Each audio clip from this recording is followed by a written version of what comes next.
Hello everybody. In this video I'm going to show you how you can write dates of 1 month without manually typing them.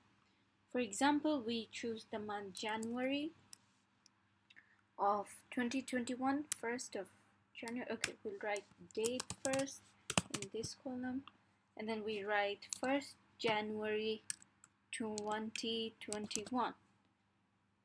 You don't have to type it manually, you just have to click in that dot in the corner of the cell and drag it to the bottom. As I drag, you can also see the numbers popping up. So the second one comes 2, third one comes 3, and if you go take it to the last, it will also show you how many dates of January month has.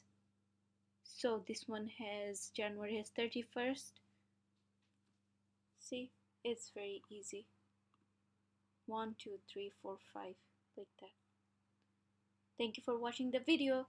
Click subscribe to watch more videos like this. Bye bye.